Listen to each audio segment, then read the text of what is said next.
something goes wrong, everything in life happens for your greatest good. Mm-hmm. Everything.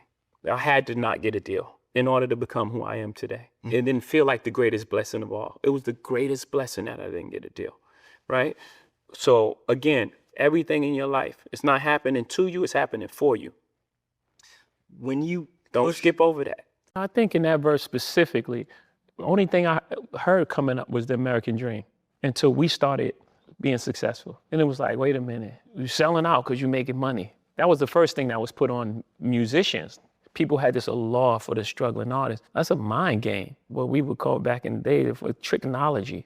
It was like, no, I'm not going for that. It's almost like if you're in the room and you go through this room and you get to the end and you open the door and you're like, wow. And then you turn back and you turn the lights off and it was like pits and snakes. You know, your naive nature just naturally navigated you through the dark. And that's made up for the things that we didn't know. And it helps. I was thinking about how you described last year as being angry and for the first time in a while. Yeah. I wondered what it felt like to be pulled back into that feeling and how you pulled yourself out or how you leaned on the people around you. Yeah. You've been saying to pull you I out. needed the people around me more than ever. Because usually when I have that feeling, I would just make music and just be therapeutic. And I would be like, you know, I'll move on.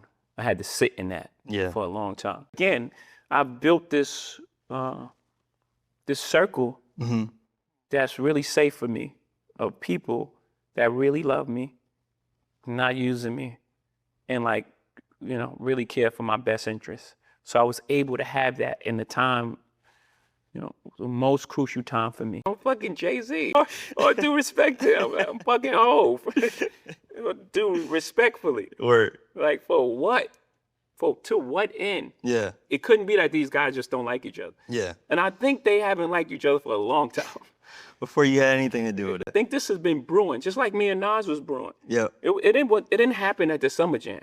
That happened, the Lexington TV sets, the minimum, whatever. It was a whole bunch of stuff leading up to that point. And that lesson to you was that there's always a higher floor to climb. So I wanted to check back in and see if you still feel that way. Like, do you feel like you've reached the highest floor, or there's still floors to climb, and what the next however many years looks for you? Yeah, they're more stoked because I thought the highest floor in the building was the end of it, right? The next step is like owning the building. I think in that way, if we just stay childlike and stay curious, there's always going to be another level. As someone who was part of probably the genre's biggest rap beef. Well, until now.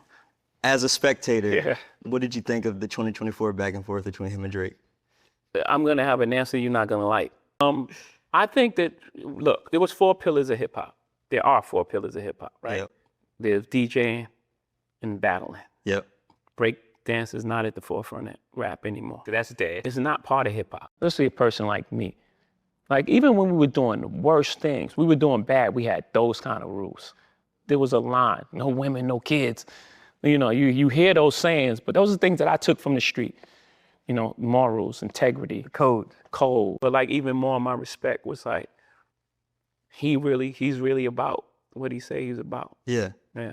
I have to ask you this only as a participant in. You don't have to give a disclaimer first. Well, I'm just saying, as someone who was part of probably the genre's biggest rap beef. Well, until now. As a spectator, what did you think of the 2024 back and forth between him and Drake?